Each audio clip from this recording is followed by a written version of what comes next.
I like to use one quote that the limitations exist only in our minds, and if you start using imaginations, then your possibilities become limitless. So that's kind of a mindset that I have. I use my imagination. I do see myself achieving more.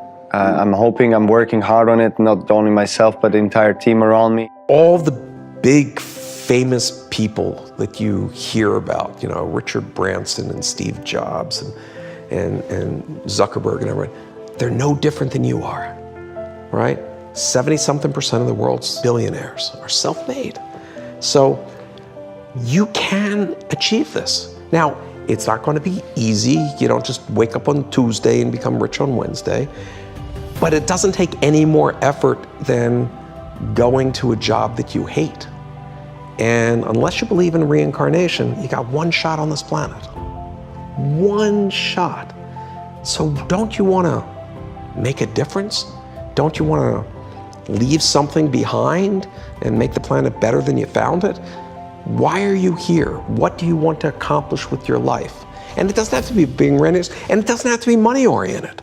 The same principles in Disrupt You, you can change the educational system, you can change healthcare. I mean, I am humbled by what I'm seeing people create around the world with so little. But we are on this ball together. We can solve problems together. We can make a better future together. You know, it's an optimistic story that you get to write your piece of the story. I mean, why wouldn't people want to push their potential?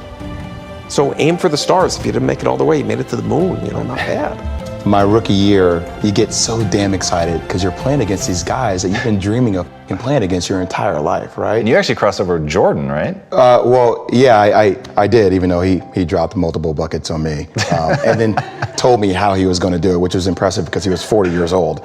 It still pisses me off to this day. I don't know if you can tell. But I remember we were playing against the Lakers, Tom, and we were out here in LA. And, you know, look, I always try to outwork people, right? That's just how I made my mark. So the game was at 7. I was like, you know what? I'm going to come to the Staples Center because we're playing. This is when the Lakers had Kobe and Shaq. Right. Okay, this is like the championship Lakers. I was like, you know, I'm going to get there at 3 o'clock, and I want to make sure I make 400 made shots before I go back into the room, and then I sit in the sauna and I get ready for the game. So, you know, get in the car, get to the gym, get there, and as I'm walking onto the court, who do I see? I see Kobe Bryant, already working out. And I'm like, okay, it's kind of cool. It's Kobe. What's up, Kobe? You know? And you know, so I put my sneakers on. And do you ever get lost in what you do, where you end up like, wait, it's been an hour and a half. Like I'm here. I'm in it. So once I set my foot across that line, I started working out. And so I worked out for a good hour and a half. And when I came off after I was done, I sat down, and of course I still hear the ball bouncing. I look down, I'm like, this guy's still working out? He was working out for like, it looks like he was in a dead sweat when I got here. Right. And he's still going. And it's not like his moves are nonchalant or lazy. He's doing like game moves, right. You know? I sit there and I unlace my shoes. I'm like, I want to see how long this goes. So I sit out there and watch 25 minutes.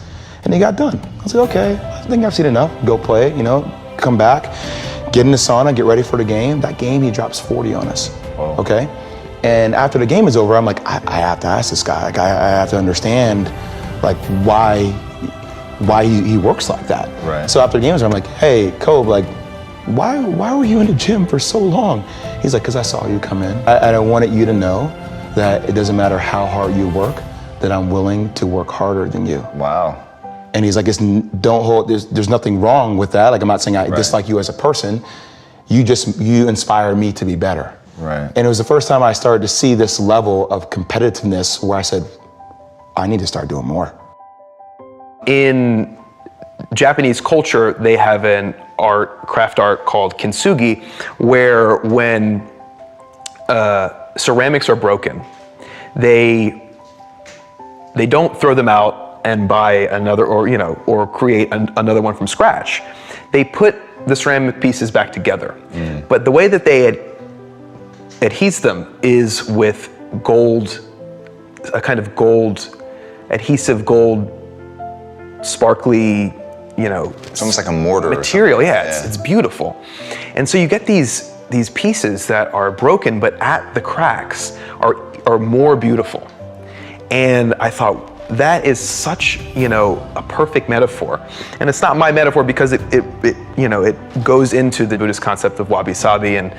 But the idea that, we are going to go through trauma, but trauma is an opportunity to change and to reorganize the elements that made up your life. I gave a speech in Singapore a couple weeks ago. And, what I spoke about was that when a person's mind is traumatized, it's like the story that they were telling themselves has ceased to be persuasive, right? And when a story stops being persuasive, it is disorienting, and that, I think, is what trauma is. The period between when your old story breaks apart because of this last straw on the camel's back thing. I mean, we're going to continue to tell ourselves the old stories until it's so glaringly contradictory that it doesn't hold up. So trauma is the period between when that breaks down and when you, from the pieces of the old, build something new.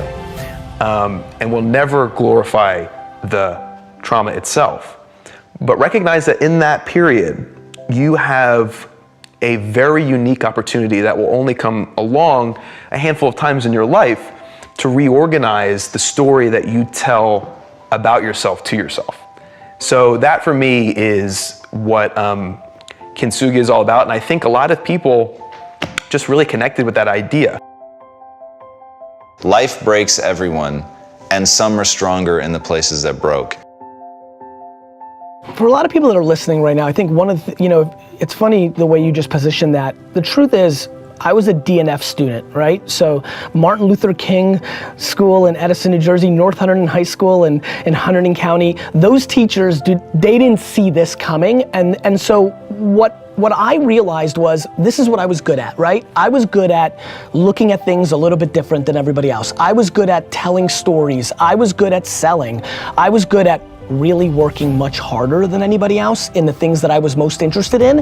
And so what I was able to do in a time in the 80s and 90s when it wasn't as cool, right now being an entrepreneur is cool, right? It's cool. Everybody wants to be a CEO and an entrepreneur. When I was getting D's and F's, I was making $3,000 a weekend as a 14-year-old. But my teachers and my friends' parents didn't think I was a winner because the scoring back then was about school. And so the one thing I would take away from this, as everybody's listening and driving right now, is look, you can decide to choose what the market says is cool now, or you could try to figure yourself out and disproportionately triple down on what you're good at. I don't want to say that I'm ambitious. I want to show you that I'm ambitious. Go watch my Snapchat, Gary VEE. Go watch my Snapchat and see that I'm up at 5:37 in the morning and see that I'm in meetings at 11:58 p.m. There's no question to Garrett if I'm ambitious. I'm showing you. People like to say they're ambitious, but look what they do. They look at the negative. Hey, I don't have connections like some other guy or girl I heard of that got $50,000 from people to start their startup. Woe is me. Woe is me? There's never been a generation. Our parents, our grandparents, they never heard of startup capital. They worked 2 jobs, saved money for 7 years, then took the money they saved and risked it and built a business. GoFundMe was not around. There was no I'm gonna start a Kickstarter and everything's gonna be okay. It's crazy. So what do you thought? You don't like GoFundMe? No, I love it. I just also know the data shows that 99% of the people don't get their money.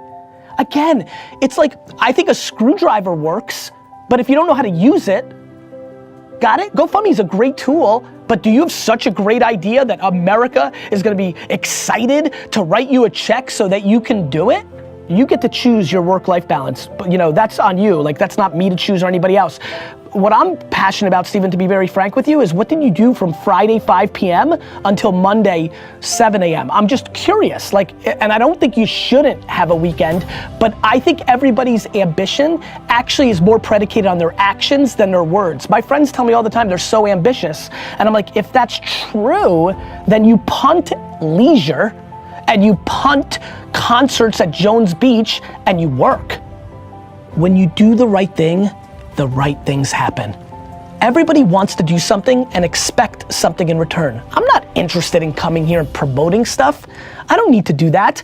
I needed to come here and try to give advice that 100 people, 1,000 people that are listening right now got value out of. And then that's gonna work itself out for me one day. Doing the right thing is always the right thing. And you can do that in business and you can do that in life.